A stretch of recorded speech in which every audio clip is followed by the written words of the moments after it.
वैसे ये एक कहानी है, लेकिन दिल छू लिया। सिर्फ 2 मिनट लगेगा सुनने में। सुनना ज़रूर, क्या पता किसी की लाइफ से मिलती जुलती हो। ट्रेन रवाना होने ही वाली थी कि अचानक एक परिचित चेहरा जनरल बोगी में आ गया। मैं अकेली सफ़र कर रही थी। सारे चेहरे अनजान थे। स्लीपर का टिकट नहीं मिल पाया तो जनरल में ही बैठना पड़ा। लेकिन ऐसे हालात में उस शख्स से मिलना ज़िंदगी के लिए एक संजीवनी जैसा था। ज़िंदगी भी अजीब मोड़ ले आती है, ऐसे हालातों से सामना करवा देती है जिसकी हमने कभी कल्पना भी नहीं की होती। वो आया और मेरे पास खाली सीट पर बैठ गया। उसने मेरी तरफ देखा भी नहीं, न ही पहचानने की कोशिश की। थोड़ी दूरी बनाकर चुपचाप बैठ गया। बाहर सावन की हल्की फुहार पड़ रही थी, जिससे वो थोड़ा भीग गया था। मैंने छुपकर उसकी ओर देखा। उम्र के इस पड़ाव पर भी वो वैसा का वैसा ही था। हाँ, थोड़ा भारी हो गया था, मगर ज़्यादा नहीं। फिर उसने जेब से चश्मा निकाला और मोबाइल में व्यस्त हो गया। चश्मा देखकर मुझे आश्चर्य हुआ। उम्र का यही एक संकेत नज़र आया कि उसकी आंखों पर चश्मा चढ़ गया था। चेहरे पर और बालों में सफ़ेद वाला खोजने की कोशिश की, मगर नहीं दिखे। मैंने जल्दी से साड़ी का पल्लू सर पर डाल लिया। बालों को रंगे हुए काफ़ी दिन हो गए थे। ज़्यादा सफ़ेद बाल नहीं थे, मगर इतने ज़रूर थे कि गौर से देखो तो नज़र आ जाए। मैं उठकर बाथरूम गई।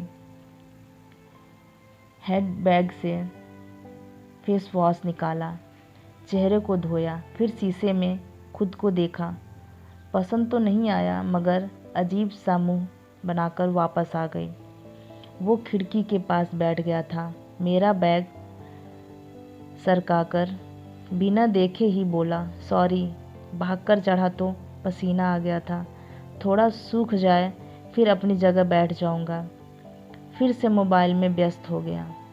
मुझे बुरा लग रहा था कि उसने पहचाना नहीं। सोच रही थी शायद नहीं गौर किया होगा, पहचान लेगा।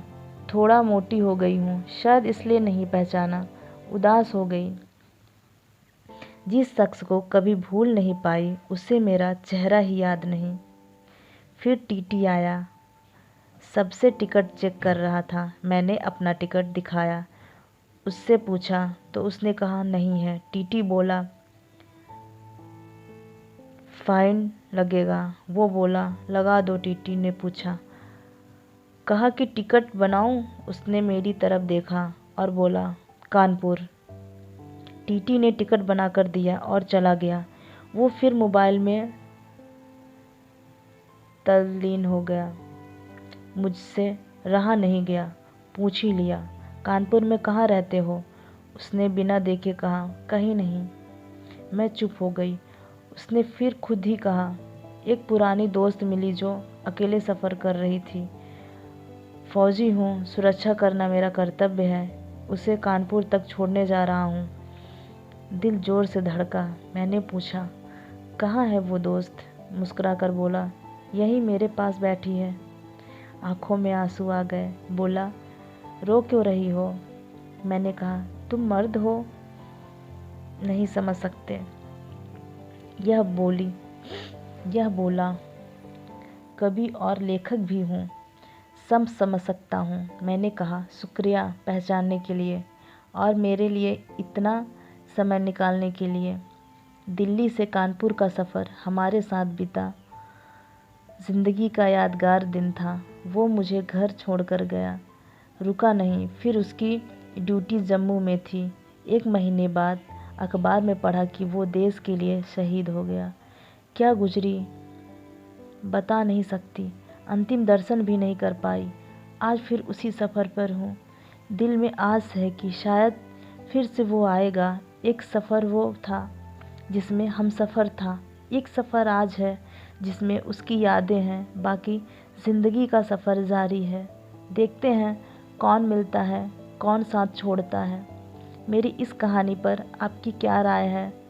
पसंद आए तो लाइक करना। धन्यवाद।